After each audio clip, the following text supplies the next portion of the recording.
Destino fragmentado en pequeños pedazos transitados dentro de una órbita que subyace en lo profundo del ser. Una manera de habituarse a un tránsito de un lugar al otro en la espera rudimentaria de aquello otro, de aquello que desaparece frente a la vista.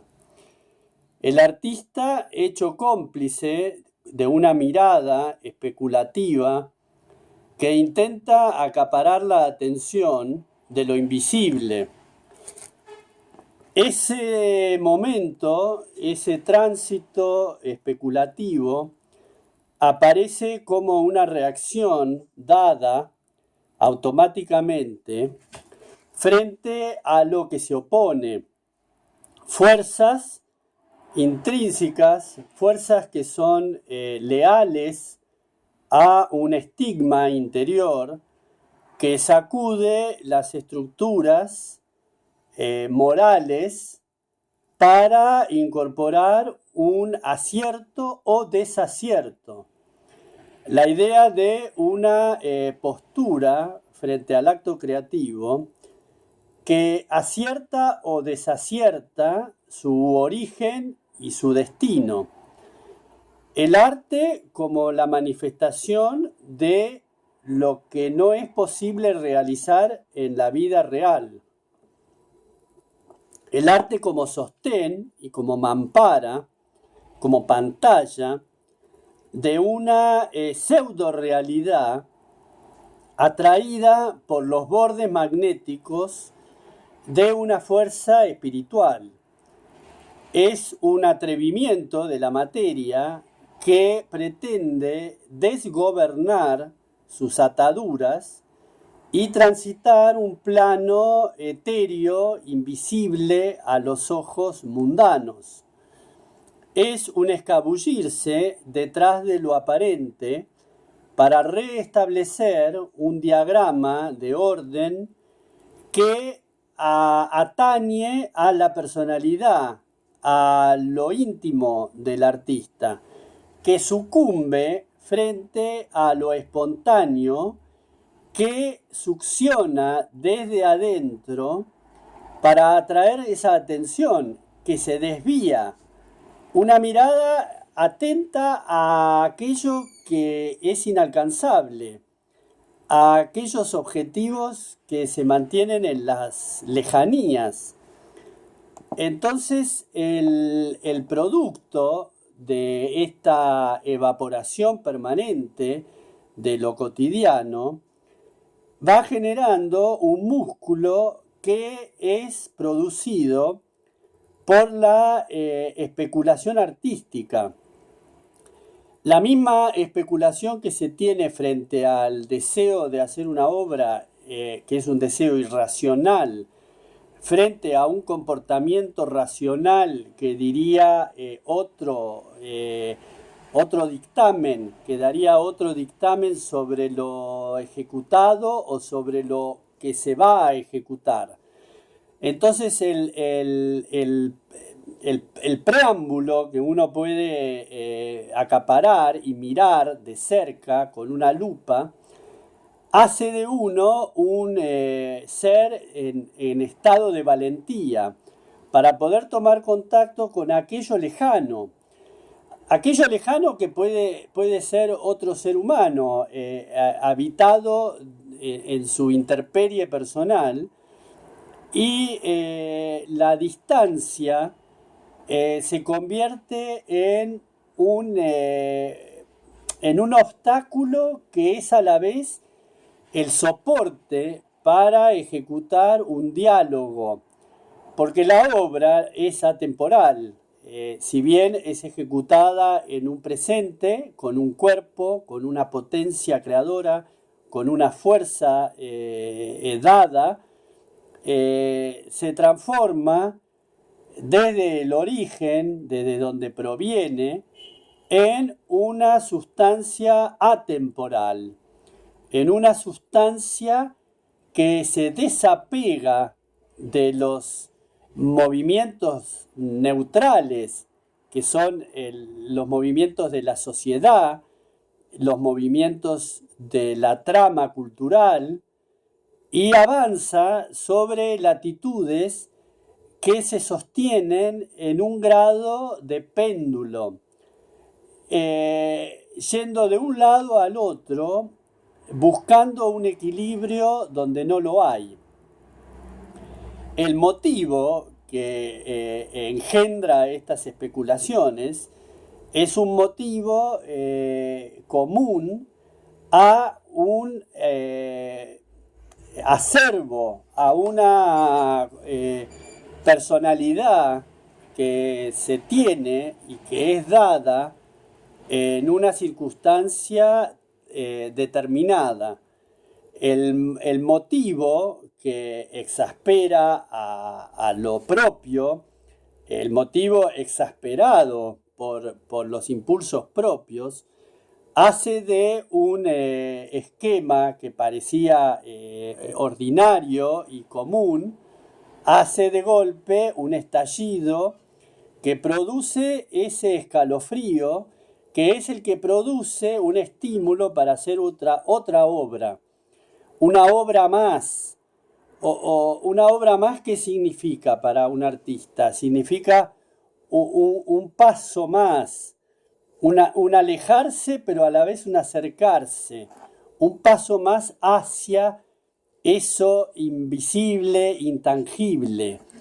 Cada obra que es motivada en su desarrollo por una fuerza natural, descompone arbitrariamente todos los escalones que se dieron anteriormente.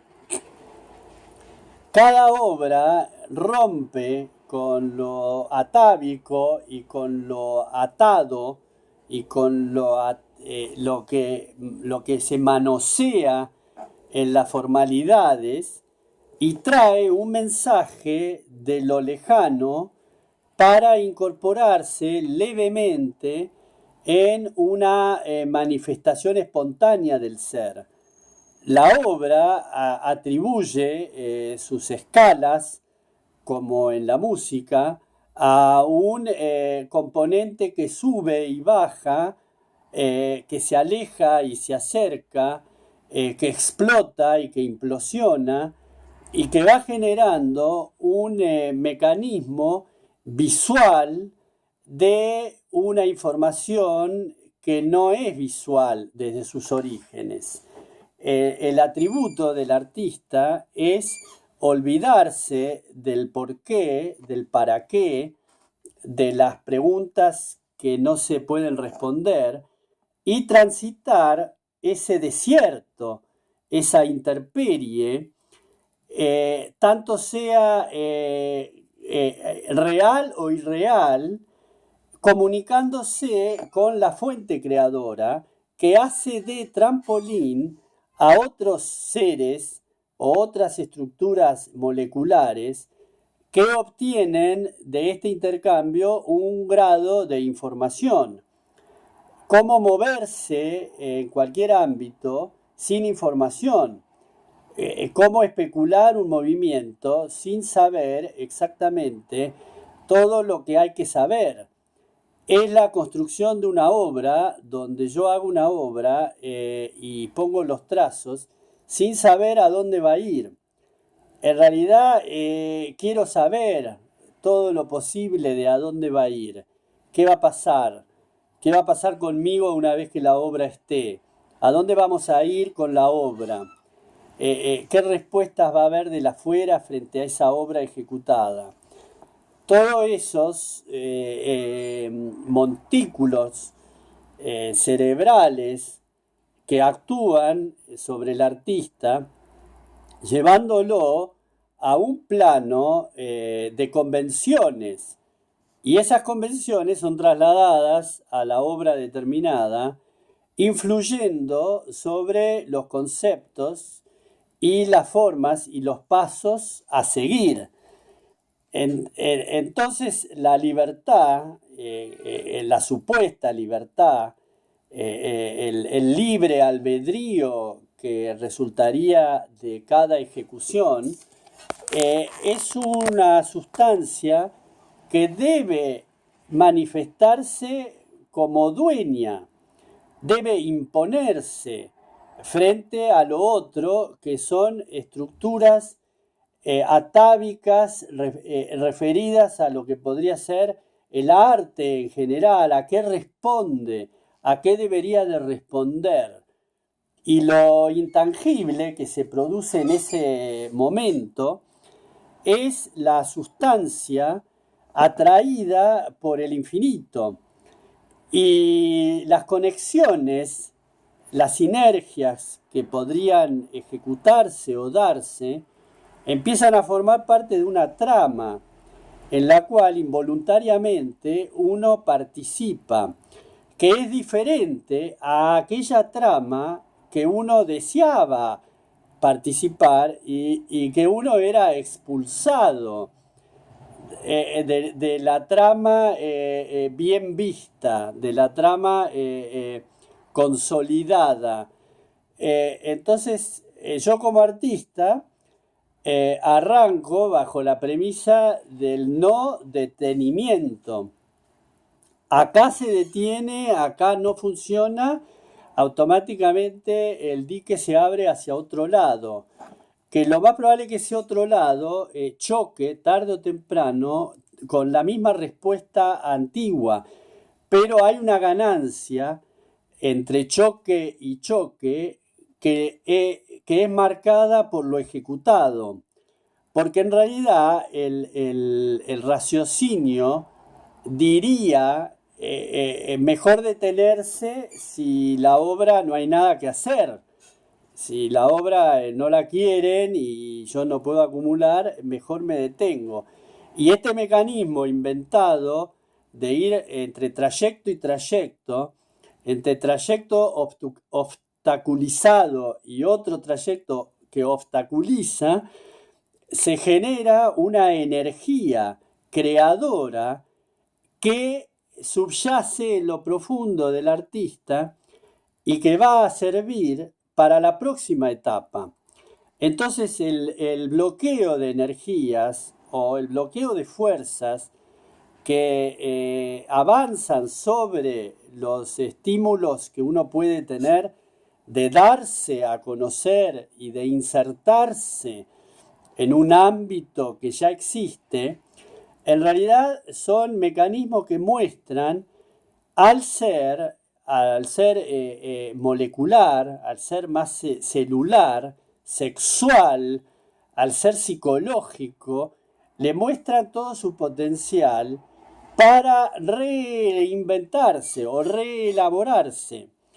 Que en realidad, al ejecutar una nueva obra, automáticamente yo estoy reelaborando una idea ya antigua, que la hago nueva en el momento que la transformo en el presente, que está modificado por las circunstancias externas que ocurren cada día y los descubrimientos que uno puede hacer sobre sus vínculos y sus relaciones en cada instante. Obviamente que al ser uno un bloqueado o un subyugado o un dejado de lado o un aparente incrustado en movimientos que no se mueven. Cualquier reacción externa en realidad no modifica las potencialidades internas que ya han entrado dentro de un ciclo vital que no se puede demorar en buscar una nueva oportunidad para salir.